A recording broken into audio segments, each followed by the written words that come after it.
Kasi ngayon sa nakikita ko, hindi mo rin kasi kayang umasenso nang wala si Lord. Nagets mo? So may question ako, paano mo malalaman yung opportunity galing sa Panginoon? Siyempre, yung opportunity na yun, sasabihin ni God sa'yo. In my experience, sasabihin ni God sa'yo kung anong dapat mong gawin. Pag ginawa mo yung sinabi ni God, dadating opportunity. Kasi ang daming time na sa utak mo lang, ikaw lang gumawa ng plano mo, ikaw lang gumawa ng steps mo. Tapos, anong Sariling ginawa mo, diskarte, oh. o yung diniskartehan mo, hindi gumagana. Kahit gumana pa sa iba. Hindi sang-ayon sa paligid, hindi sang-ayon sa future. Pero pag si God nagbigay sa'yo ng idea lang bibigay sa'yo ni God eh. Hindi naman si God nag-spoon feed eh. Diba? Bibigyan ka lang ng idea. Tapos, doon mo lang sisimulan. Pag nasimulan mo doon, then next step. Pagka ginawa mo yung sarili mong diskarte, sarili mong plano, sarili mong idea, hindi siya nag-bloom. Hindi siya ganun kadali. Ang hirap. Paano malalaman kung galing kay God pag madali? Grace. Hindi ko sinasabi na madaling-madali Sino pag may lahat. No? grace? Yung parang pagka ginawa mo, effective agad. Kaya mahirap kasi hindi fruitful. Meron akong mga tinry na sarili kong idea. Hindi siya nagiging fruitful at all. Tapos parang ang hirap pigain. Pero pag ginawa mo yung sinabi ni God, pagkagawa mo, boom, para kang juma-jackpot every time. Pero hindi din sa sobra. Nare-realize ko ganun. Parang kinokontrol ni Lord, no? Kung ano yung marireceive mo. So, yun, sinabi mo, no? Sabi sa scripture, I think Philippians 2:13. Siya yung kumikilos sa kalooban mo para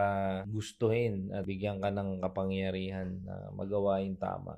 Ang na-realize ko niyan, hindi ka niya pinapasobra kasi hindi ka pahanda. Hindi pahanda yung sarili mo, puso mo, capacity mo. Pati alam niya kasi kapag sumobra ka, the time na yun, na hindi mo pa na-realize, mag-iiba yung karakter mo eh. Mag-iba ka ng direksyon sa buhay. Oo.